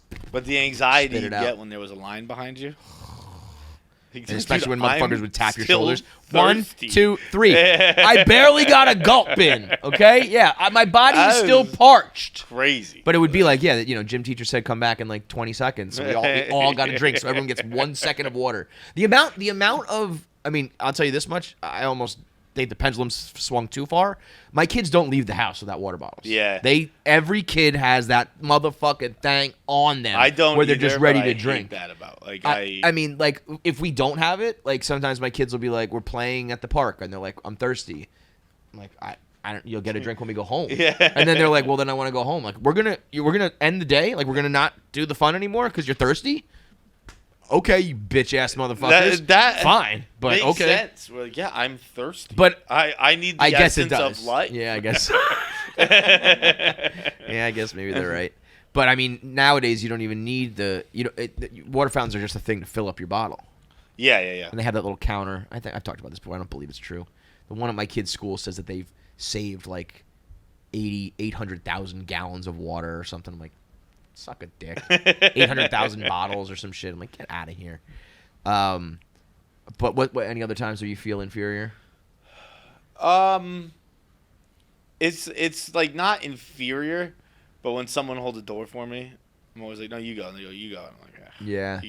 You bested me in this interaction. Have you recently had to give anybody a jar to open? No. I would never do that. I would just be like, we're not having salsa today. I would never to a guy. I actually would probably pass it to a girl before I pass it to a guy. I don't know. I mean, it's like I can still beat you up. I don't know. Go ahead, somehow you fucking open it up, but if I could knock you out right now. So whatever. But a guy, I would never do that. If this came to combat, I'm still right. If shit really goes down, you have bested me here in this jar. But if shit really goes down, you're leaving in a pool of blood. You just whisper that as you get the salsa back. You don't want to see me in the dark alley. Don't get any ideas. Don't get it twisted. I'm still very violent and strong. I can't think of it, but there are certainly times.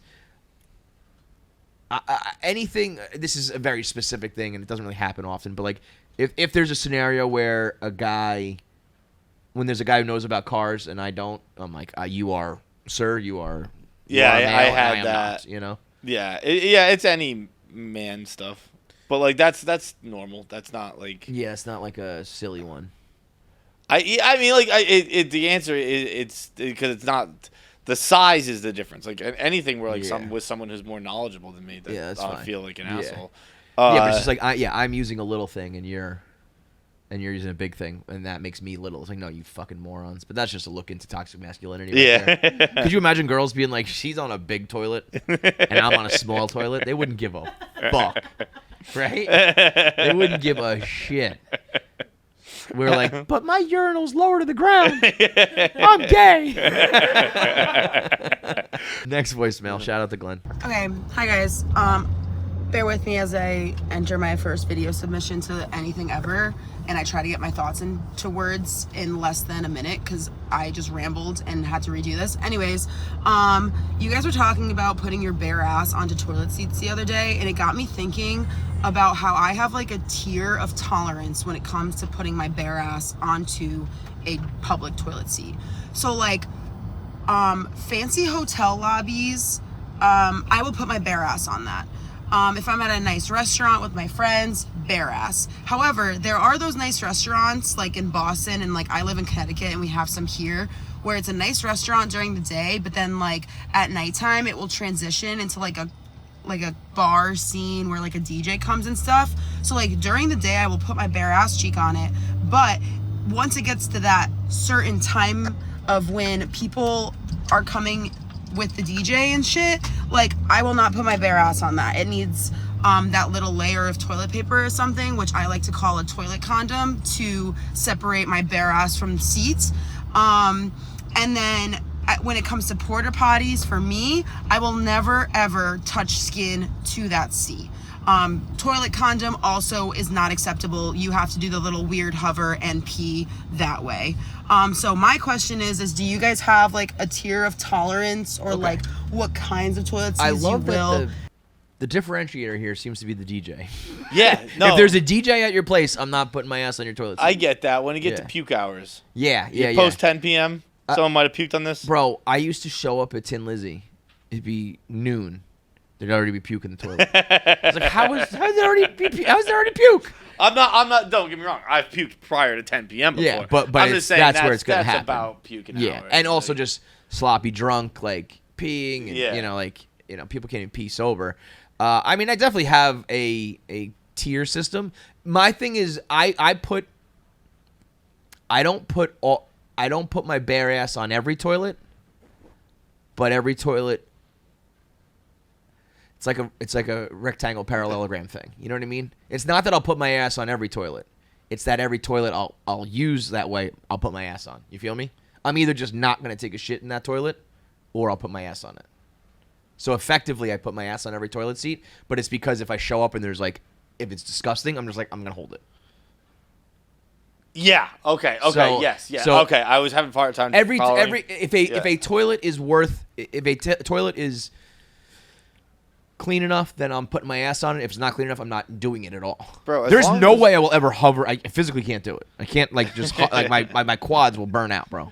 As long as I just don't have an open wound, I'll just plop down on anything. By the way, did you know if I have a fucking, if I can get gangrene or an infection, sure. That's how you catch STDs. Everybody knows that. But like, can you believe? I guess. Well, when you think about it like that, can you believe that there was a time, way back when, I don't know when, 40, 50 years ago, whatever. Some dude was like, no, babe, I got chlamydia from that toilet seat. He was the first guy to tell that story, and she was like, gaslighting king. Oh, yeah. we salute you, sir. That's why girls are always talking about gaslighting, because of that guy. That's the domino effect right there. Did you know that? I had a kid I knew through a friend who I met at school once. I think it was Plymouth State, who convinced his girlfriend that she gave him an STD when he got back from abroad. And it turned out they just both cheated on each other. Like, oh, that's great. It was great. a college, but that is great. Both of them were going, he's like, you gave me gonorrhea. And she's like, fuck, I gave you gonorrhea. And he's like, I got you. I knew it. That's great. You get mad about it. You're like, you fucking cheated on me. I cheated on you too. That was like, I had a fight with my roommate once in college about that, where he got dumped by his girlfriend for cheating. And he was. And he was mad. And he was like, she doesn't know that. I was like, but he was like, dude, like he was like sorry and like being sad. Like he was like, fuck, I caught, like whatever. That's what it is, yeah. But he's like, I'm so stupid. I was like, well, you did it. Yeah, she dumped you. And he's like, but she doesn't need. But I kind of get it. It's like you gotta. It's like in a court of law, you gotta prove it. It's like OJ did it. No, he didn't. Like you gotta prove it. I found out. We were talking about toilets. Whatever. Why were we talking about toilets initially? That last episode, whatever it was, that topic came up. Did you know those toilet condoms? At least I know. I've been using them backwards my whole life. The open part goes to the back. I don't know if I've ever used one. I think it's just too much of a hassle. So do I, I've seen them. You know how the toilet seats in public have the front missing? Yeah. I thought that the flaps line up with that and then go around the back, like the horseshoe. You're actually supposed to cover the open spot of the toilet seat with the back of the toilet condom. Why? because then the flap thing goes down the front of the toilet and you don't get splashback. So imagine when you're sitting down where your dick pisses, there's a piece of paper there now. So it won't splash back. So it actually is, and then it flushes, it pulls it down with the water. So, but I just figured it's a horseshoe. How did you just So, learn this? like people were commenting, they were like, "My main takeaway is that you don't know how to use the toilet condom." I can't. Whatever the topic was we were talking about. I did a video, No, I remember talking about it. And they were like, "The main thing is you don't know how to use it." And I was like, "You're goddamn right. I never do." Yeah. But I would just figure if something's shaped like a U, and then you give me something that's shaped like a U, I would put it over it this way, not that way. I would have never. But it makes a lot of sense. So the back's just exposed? Yep. Yeah. That doesn't make a lot of sense. Yeah, I guess I don't know why there just wouldn't be a full circle, but I guess you can't. Like it's got to come out of somewhere. But I guess it's better. I guess your ass. You're not really sitting all the way back, right? You kind of like lean forward a little bit. The back of your butt cheeks are up against it. All right, last voicemail. All right, what up, dudes? Happy Barstool Radio's back. Fucking love you guys. Just got back from dropping my buddy off at the airport in Boston. It made me think, if you're on an airplane that's crashing and your buddy's asleep next to you, do you wake him up just for his last moments to be like, fuck, I'm gonna die, and then you crash? Or you just let him sleep and die peacefully? And then vice versa. If you're the one that's asleep, do you want to be woken up? No. I certainly wouldn't want to be woken up. I think I would wake myself You up. sick pup. It's kind of funny. Like, Yo, we're nuts, gonna die. Right? I actually think I'd want to be woken up. It'd be a pretty wild experience. I would wake you up. Yeah. I would appreciate that. I think I'd be like, this is crazy. The thing is, there's I feel like people are like, I gotta call somebody or whatever. Like people would feel like I didn't use my last moments great, but it doesn't matter either way because you're both dead. Yeah, who gives a fuck how you use your last moments? I don't know what I would do. I think we talked about this recently. Maybe I talked about it with somebody. Where I think it was in regards to hijack. I think I'd accept it. I'm pretty accepting pretty quickly. Well, when there's this is your reality. All right. Okay. Just is what it is. I feel like it's like death is almost like harder for the other people around you. It's like when you have cancer or whatever, you're just like, oh, I can't do anything, and it's the other people going like, why did this happen? Yeah. My body's it's eating itself from the inside. I don't know. What do you want me to tell you? It's fucking done. Real quick before we wrap up, if you were married and your plane crashed, if you were Castaway, if you're Tom Hanks and you came back, never seen that movie. I know the premise. If you came back and your girl, you were gone for a couple years, and she has moved on and is like married again or engaged or whatever, what would you do? I mean, much like the plane crash, like, oof, that's tough. I would. There's a book out. The woman who wrote Daisy 6 and the Daisy Jones and the Six. That same woman wrote a book. This exact premise. By the way, I can't start watching Daisy Jones and the Six. Why not? Because I think my mom watched it on. My Prime is at their house too, and so episode 1. When I start it, it's like the credits, and I can't get it to go back. Like I start hitting rewind, and I can't hit it fast enough. So episode 2 starts, but then I exit that before that really gets. It physically will not let you restart the episode. So then when I'm sure there's a way to do it. It's like I have like a Roku TV. I think an Apple TV I can work faster. Yeah. Everything's a little delayed, and but I exit episode 2 before that technically starts. So when I go to hit play on episode 1 again, it's still just the last few seconds, and I can't hit rewind.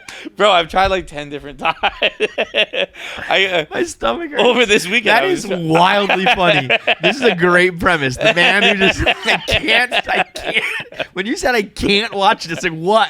What could possibly stop you? You literally cannot start the episode. I can't. It's like, dude, like I like get ready. Like I'm like, all right, ready? There's a hair wine, and it just goes. Next episode starts. I'm like, no, and I hit the back button, and then it takes me to the main page, and I hit episode 1, and I'm sure there's a way to do it. That is so fucking good. I just can't figure it out. That really cracks me up, man. That is very fucking funny. But anyway, it's basically the premise of Castaway. Same idea.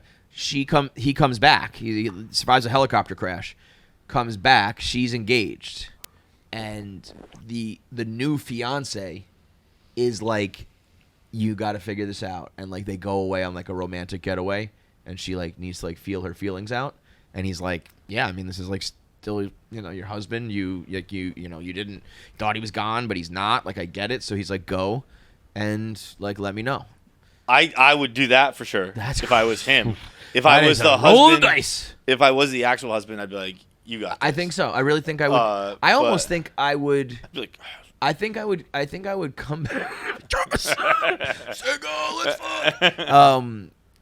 I almost feel like I would come back and like not tell anybody first and like scope things out and be like, all right, you got like you're good. Like okay, like you're upset, like you didn't move on well. Like I'll tell you I'm still alive. You're good. Like I'm dead still. Yeah. You know what I mean? Like I don't want to rock the boat too much. You had some kids. You're happy. Whatever. That's just gonna fuck everybody's life up. right. And I'll just start a new life. I'm just like happy to still be here and whatever. No big deal. If I was the fiance or whatever, I would definitely be, you gotta go figure this out. I think I would just break up with her.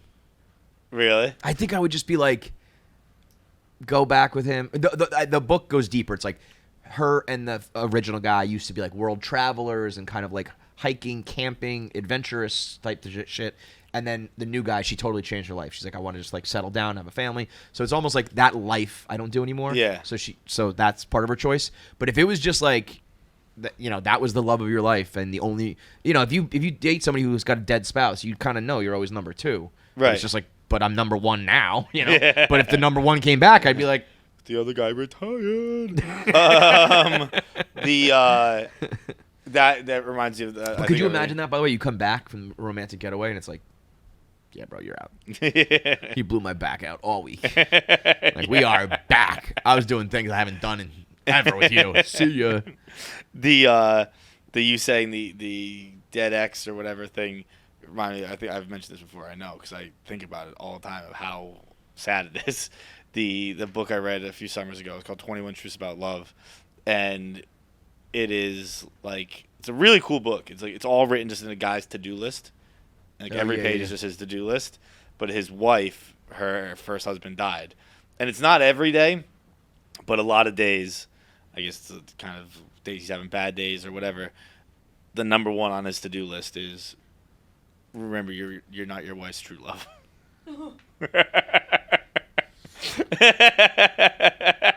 Jesus. Talk about masochistic, Not remember, accept the fact that you're not your wife's true love. Something along those lines. That is kind of freeing, though. Like, if she was, like, yelling at me, be like, whatever, I'm not even your real husband. I was in second place anyway. Yeah, this is the B team. Like, what would you... So, I leave my towel on the floor. The first guy didn't. Fuck you. It's like when the first stringers come out of practice, coach isn't paying as close attention. Look, if these guys are in, we already lost anyway, so who fucking cares? All right, let's get into our interview with Cipha Sounds. Yeah, I've been in shootouts. And I mean, not towards me, but I've been around shootouts and stuff like in clubs. I remember one club I was in Jersey. Hit the deck and fucking pray. And you just hit the deck and pray. No, I was in I used to have my boy Big Kev. He was my road manager. Big Kev is legendary. He was street essence. Everything about him was the street, and he would see shit. And he'd come to the DJ booth. He's like, "Yo, we out." You would know. I'm in the middle. This is with vinyl days. Yeah. He would just start packing up my vinyl. We out. And we had a rule. If Kev said we have to leave, there's no questions allowed until we're on the highway. You know what I mean? Yeah. And then So then it became laptop. We were DJing with our laptops, and he just came to the booth. He's like, "Yo, we out." Shut my laptop. Pulled the cord. Doesn't give a fuck that the music stopped, and like nothing was happening yet. But it was about to, yeah. So it would look like, what the fuck just happened? And then it would happen. Yeah. Wow. So one time, everyone was pissed the music stopped. Yeah. Kev said, "Let's go." That's a good guy to have in your one crew. time he come, it was like a diner in Jersey, but they used to make it a club at night. He comes in the DJ booth. He goes, "Fuck, I'm too late." He grabs me and someone else and pushes us like under the turntables, and gunshots start going, pow, pow, pow. I was like, "Oh, fuck." And I go, "You're losing it, bro." No, I saw it, but the guy already came. Fuck, he was like mad. Bro, I crawled over. Behind me was a payphone. I crawled to the payphone on the ground. I like grabbed like a broom. I popped it off and pressed 911. And I didn't say anything. Just you could hear it. Yeah. And fuck, we hear boop, boop, boop. And then it stopped. And we just grabbed the shit and walked out. As we leave, the cops are coming in. That's unbelievable. But I just fucking, I was like, "What should we do?" He's like, because I was like, "I'm not calling from my cell phone." And he's like, boop, boop, boop. That's great, man. I mean, you probably got stories for days. I could talk to you for days. I'm lucky, end, bro. Like, thank God nothing ever really bad happened.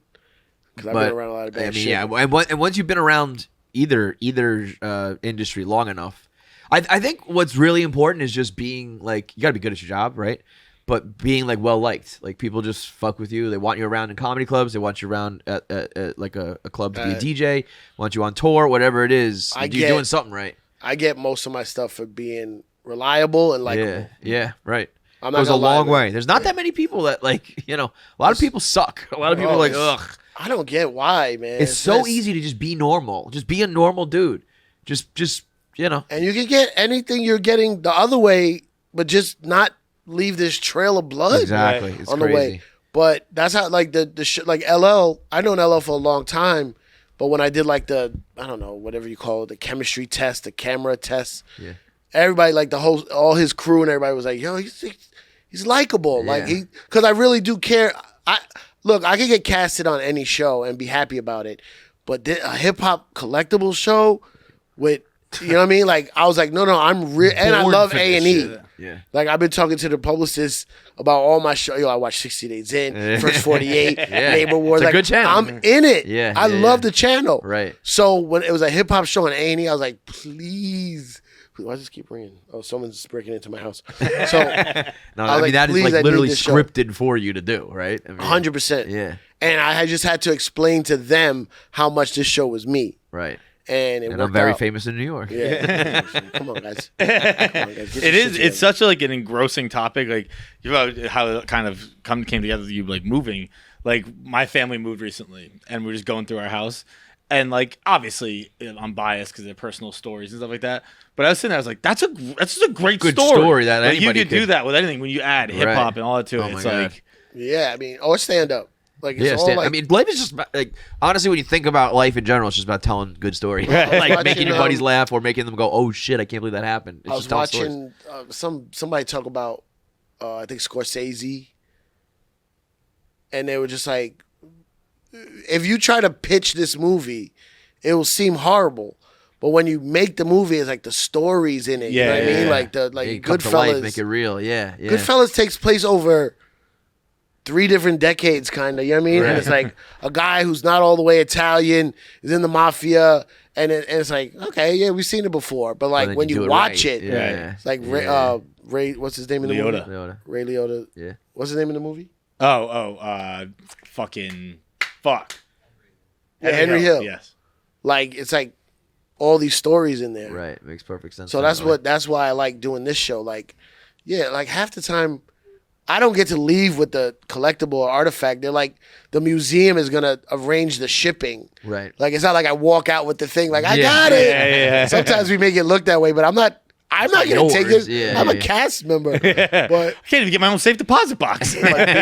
but Faith talking about she lived in Newark and she would go visit Biggie in the studio, and she would go buy him the Coogis. Like, he's famous for wearing the Coogis. Yeah, like, I didn't know she bought them, you know? Yeah. All right, big thanks for watching. If you made it through this whole episode, that means you should be subscribed. There's so many of you out there who watch and don't subscribe, so make sure you are a KFC Radio subscriber. Make sure you get all the content when it drops. Click that button now. I have 9 fingers. I'm still subscribed. It's that easy.